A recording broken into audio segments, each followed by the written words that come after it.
परम सौभाग्य है काशी विश्वनाथ की नगरी में गुरु महाराज के सानिध्य में यहाँ पर बैठने का एक तो अवसर प्राप्त हो रहा है। जैसे कि अभी आपने भजन में सुना, याद आ गई माँ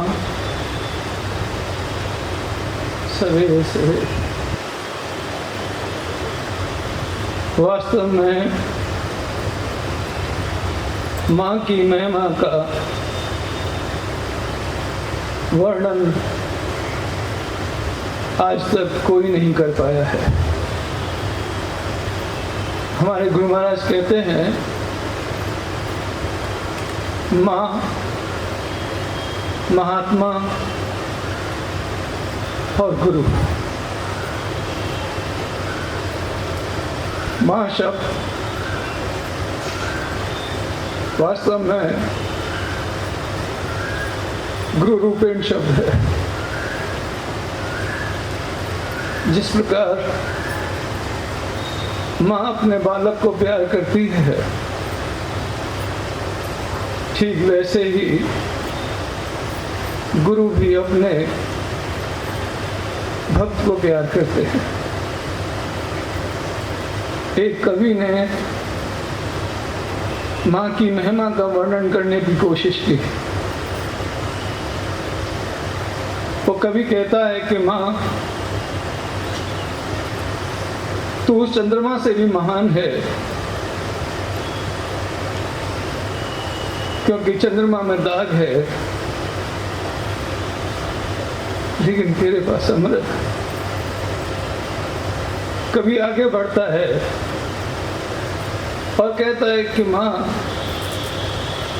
तू सूरज से भी महान है, क्योंकि सूरज रोशनी देता है, लेकिन माँ तू उंगली पकड़कर चलना सिखाती है। कभी आगे बढ़ता है, माँ तू समुद्र से भी ज्यादा महान है, क्योंकि समुद्र का जल खारा होता है लेकिन तेरे दूध में अमृत है। माँ तू ब्रह्मा विष्णु महेश से भी ऊपर है, क्योंकि वो तेरी कोख से जन्म लेते हैं। माँ की महिमा देते देते कभी थक जाता है और अंत में कहता है कि माँ महिमा मेरी माँ है और क्या तेरी उपमा करूं, क्योंकि उपमा मेरी माँ है।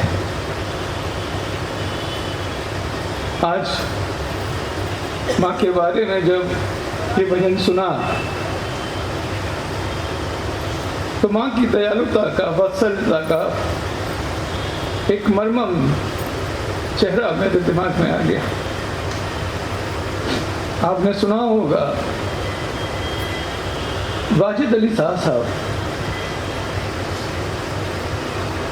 पिता नहीं थे, माँ की छोटे से थे। माँ ने आज्ञा दी कि जाओ तुम कुछ पढ़ लिख लो। एक मौलवी के यहाँ गए, वहाँ पढ़ाई लिखाई की, पढ़ लिख गए। थोड़ी युवावस्था आई, मौलवी ने कहा भाई अब तुम ज्ञान प्राप्त कर गए हो, जाओ हज कराओ। मौलवी की आज्ञा मानकर माँ के पास आए। माँ से बोले कि माँ मेरे मौलवी ने कहा है कि मैं हज कराऊं। माँ कहती है ठीक है चले जाओ हज कराओ। वाजिद अली शाह साहब चल देते हैं हज करने के लिए मक्का की तरफ। रास्ते में एक फकीर मिलता है, पूछता है कि वाजिद अली कहाँ जा रहे हो। बोले कि मैं मक्का जा रहा हूँ हज करने। बोले तेरे माँ है? हाँ माँ है। अरे बेवकूफ, घर जा, उसके चरणों में ही जन्नत है। वाजिद अली साहब वापस लौटते हैं। सुबह का वक्त था, माँ अजान कर रही होती है। दरवाजा खटखटाते हैं, उन्हें सुनाई पड़ता है कि माँ भगवान से प्रार्थना कर रही हैं कि अल्लाह, मेरा बेटा तेरे दर्शन को गया है, उसका ख्याल रखना, उसे आशीर्वाद देना। दरवाजा खटखटाया, माँ ने दरवाजा खोला। माँ के पैरों में चरणपात हो गए। माँ से बोले कि माँ बोली कि तू हज कराया? बोले नहीं माँ, मेरी हज तो तेरे चरणों में है। जो जन्नत तेरे चरणों में है वह कहीं नहीं है। वास्तव में माँ का शब्द गुरु से भी महान है। माँ सांसारिक ज्ञान देती है, गुरु आध्यात्मिक ज्ञान देते हैं। भई बदरिया पाप की बरसन लगे अंगार, संत न होते जगत में जर जाता संसार। वास्तव में ये संत कौन होते हैं, यहाँ क्यों आते हैं, इनसे हमें क्या लाभ है? चाहे हिंदुस्तानी फिलोसफर हो, चाहे मुसलमानी फकीर हो, सब यही कहते हैं कि संतों के दर्शन मात्र से ही मनुष्य का कल्याण हो जाता है। ऐसे कैसे होता है कल्याण? संत क्या कर देते हैं? दरअसल संत कौन होते हैं यह जानना आवश्यक है। भगवान कहते हैं कि जो व्यक्ति गुरु को प्रणाम करके न करके सीधा मुझे प्रणाम करता है, मैं उसका प्रणाम स्वीकार नहीं करता, क्योंकि मुझे जाना कैसे? गुरु गोविंद दो खड़े काके लागू पाए, बलिहारी गुरु आपकी गोविंद दियो बताए। भगवान कहते हैं कि जब जब इस पृथ्वी पर अधर्म होता है, पाप बढ़ता है, जब अज्ञानता बढ़ती है, तब मैं ज्ञान देने के लिए एक मानव शरीर में इस धरातल पर अवतरित होता हूँ। उसे गुरु कहते हैं। ईश्वर क्या न्याय है, गुरु क्या दया है।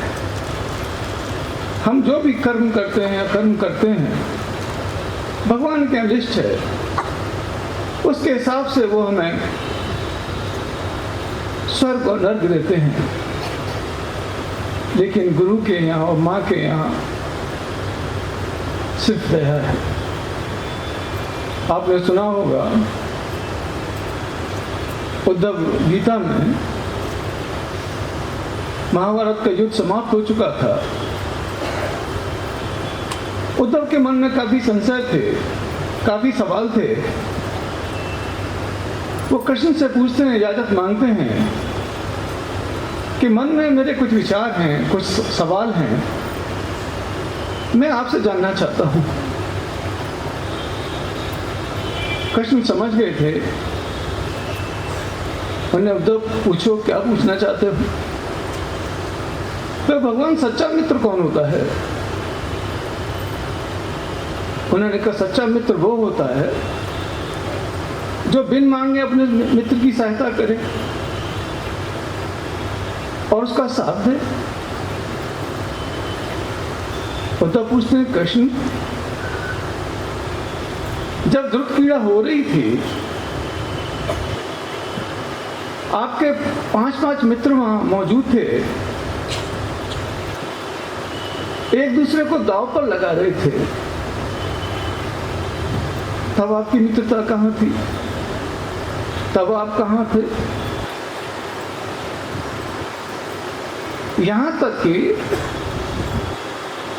जब शकुनी पासे डाल रहा था, आप पासे बदल सकते थे, तब आपकी मित्रता कहाँ थी? ये भी छोड़ो कृष्ण, आप ये बताओ कि जब द्रौपदी को दुशासन बाल पकड़कर घींचता हुआ सभा में लाता है, तब तुम कहाँ थे? क्या यही सच्ची मित्रता का धर्म है? ये धर्म निभाया आपने? कृष्ण कहते हैं तुम ठीक कहते हो उद्धव। पहली बात तो युधिष्ठिर में विवेक नहीं था, दुर्योधन में विवेक था। उसने वो दूध पीना जानता नहीं था, उसने शकुनी को पासे के लिए चुना। वो चाहते तो मुझे चुन सकते थे अपनी तरफ से खेलने के लिए। दूसरे प्रश्न का उत्तर ये है कि मुझसे ये कह दिया गया था कि कृष्ण, जब ये कीड़ा चल रही होगी तुम अंदर प्रवेश मत करना, तुम बाहर ही रहना। तो बताओ मैं अंदर कैसे आता? तब फिर पूछते हैं कि जब द्रौपदी को लाया गया तब तुम कहाँ थे? कृष्ण कहते हैं उद्धव, वो भी अपने बल का प्रयोग कर रही थी, मुझे कोई याद नहीं कर रहा था। आपने सुना ही है द्रौपदी के बारे में, साड़ी भी अपने दांत से लगा लेती है, बीच लेती है, आखिर तक यही सोचती है कि किसी तरीके से उसकी लज्जा बच जाए। जब दांत से साड़ी भी फिसलने लगती है तब वो चीखती है, अभ्यम कृष्ण अभ्यम कृष्ण। और उद्धव, जब उसकी आंख से 2 बूंद आंसू गिर पड़ते हैं, मैं वस्त्रमय हो गया। मुझे कोई पुकारे तो सही। उद्धव फिर कहते हैं कि कृष्ण, जब आपको कोई पुकारेगा तब तुम आओगे। कृष्ण कहते हैं कि उद्धव, मैं तो साक्षी मात्र हूं, मैं तो हर व्यक्ति के साथ साक्ष की तरह खड़ा हूं। यह बहुत गहरी बात है कि कोई मुझे अपने साक्षी के रूप में धारण कर ले तो वो गलत काम करेगा ही नहीं। कहने का तात्पर्य यही है कि ईश्वर के यहाँ न्याय है और गुरु के यहाँ दया है। हम कितने भी कर्म अकर्म कर लेते हैं, लेकिन गुरु दया कर देते हैं। यहाँ तक लिखा है कि गुरु की कृपा का कोई वर्णन नहीं है। सहजो कहती हैं, हरि ने भंवर जाल में गेरी, गुरु ने काटी जम की बेड़ी। हरि ने मोह जाल बुझायो, गुरु दीपक ले ताए दिखायो। हर भूलूं पर गुरु न विसारूं, गुरु के संग हरि को न निहारूं। वास्तव में गुरु की और माँ की महिमा का वर्णन आज तक न तो कोई कर पाया है, न कोई कर सकेगा। संत क्या होते हैं? जैसे कि आप यहाँ देख रहे हैं इस प्रांगण में, यहाँ शांति का द्योतक है कि यहाँ हमारे गुरु महाराज की उपस्थिति है। ये शांति बताती है कि यहाँ पर गुरु महाराज का प्रकाश चारों तरफ फैल रहा है और हम सब लोग आनंदित हैं। हम क्या लेके जाएंगे यहाँ से? हम इतनी दूर दूर से आए हैं, रुपया पैसा खर्च किया है, हमें क्या मिलेगा यहाँ पर? लेकिन वास्तव में तो ये वो गंगा है कि यहाँ की गुरु की चरण रस से ही मन पवित्र हो जाता है। जैसे आपने सुना होगा, जब माँ गंगा का अवतरण हो रहा था तो भगवान शिव ने उन्हें वरदान दिया कि माँ गंगा तुम धरातल पर जाओ और सबका कल्याण करो। जो भी तुम में स्नान करेगा वो क्षय से मुक्त हो जाएगा, दुखों से मुक्त हो जाएगा, पापों से मुक्त हो जाएगा। तुम जाओ, ये वरदान भगवान शिव देते हैं। माँ कहती है कि वो तो ठीक है भगवान, लेकिन मेरा क्या होगा? सारे गंदगी, सारी ईर्ष्या, द्वेष, राग, सारी मलिनता, कलुषता, वो सब मेरे अंदर समाती चली जाएगी। मेरा उद्धार कैसे होगा? भगवान शिव कहते हैं, गंगा, जब जब संतों की चरण रज तेरे में पड़ेगी तू पवित्र हो जाएगी। वास्तव में ये वही दरबार है। यहाँ पर पता नहीं कौन कौन कहाँ कहाँ किस रूप में बैठा है। किसकी चरण रज हमें प्राप्त हो जाए, हम भी उस उद्देश्य को प्राप्त कर जाएं, हम भी उस चीज को प्राप्त कर जाएं। वास्तव में आप लोग इतनी धूप में, इतनी गर्मी में वहां बैठे, लेकिन मन में एक यही लालसा है कि गुरु की कृपा कैसे मुझे प्राप्त हो जाए, गुरु एक दृष्टि से मुझे देख भर ले। परम भागवत का एक दृष्टांत है। गुरु महाराज साहब बैठे थे और काफी सत्संगी और आचार्यगण वहां बैठे थे। गुरु महाराज ने कहा, भाई सब लोग मुझे चिट्ठी पत्री डालते हैं और मुझसे अपने सांसारिक बात करते हैं कि आज मेरे घर में ये बीमारी है, आज ये बच्चा नहीं पढ़ रहा है, आज ये समस्या है, वो समस्या है। भाई मुझसे समस्या के बारे में मत कहो, मुझसे पूछना तो आध्यात्म के बारे में पूछो, मैं उसका जवाब दूंगा। ये सब सुनकर सभी लोग स्तब्ध हो जाते हैं। परम पूज्य परम भागवत पंडित जी महाराज हाथ जोड़कर खड़े हो जाते हैं और गुरु महाराज से प्रार्थना करते हैं कि महाराज हम किसके पास जाएं? हमने तो आपको वरण कर लिया है। इस संसार में कौन है हमारा? किससे अपने दुख सुख कहे?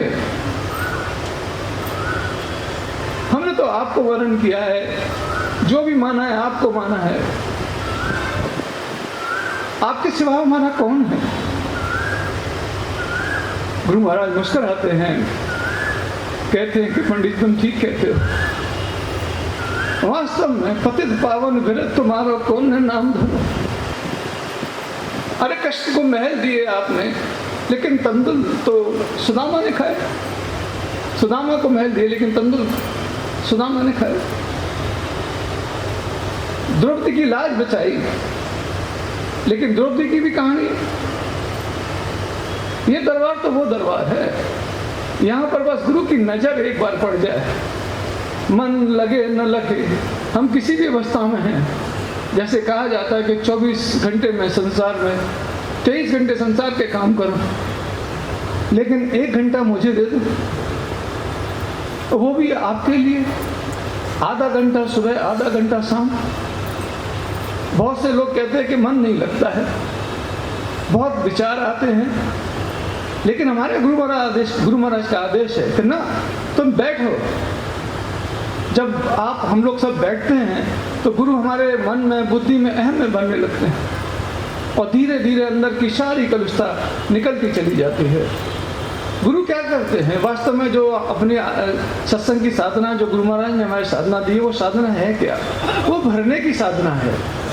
जैसे कि कहते हैं कि सामने से परमात्मा का प्रकाश आ रहा है, हमारे अंदर भर रहा है, तो वास्तव में वो गुरु का प्रकाश ज्ञान के रूप में हमारे अंदर भरने लगता है। हमारे मन में बढ़ता है, बुद्धि में बढ़ता है, अहम में बढ़ जाता है।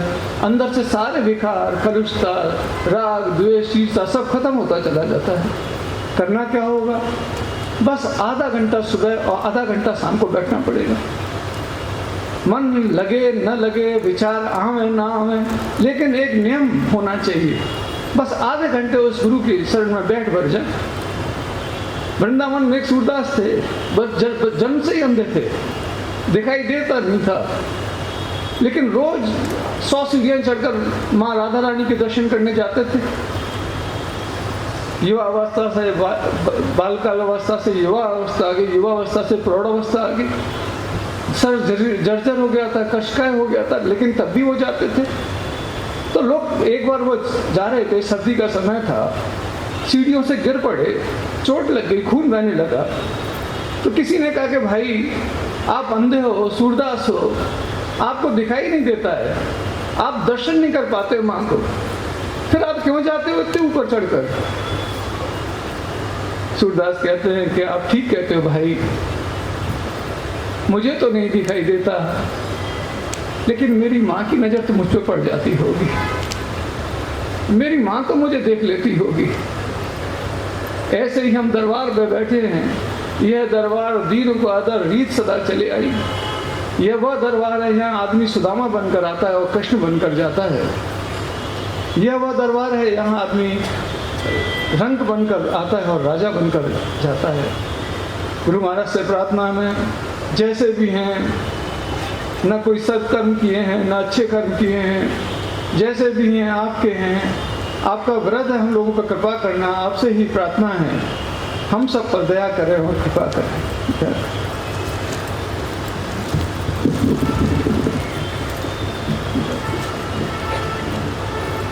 अब हम सब लोग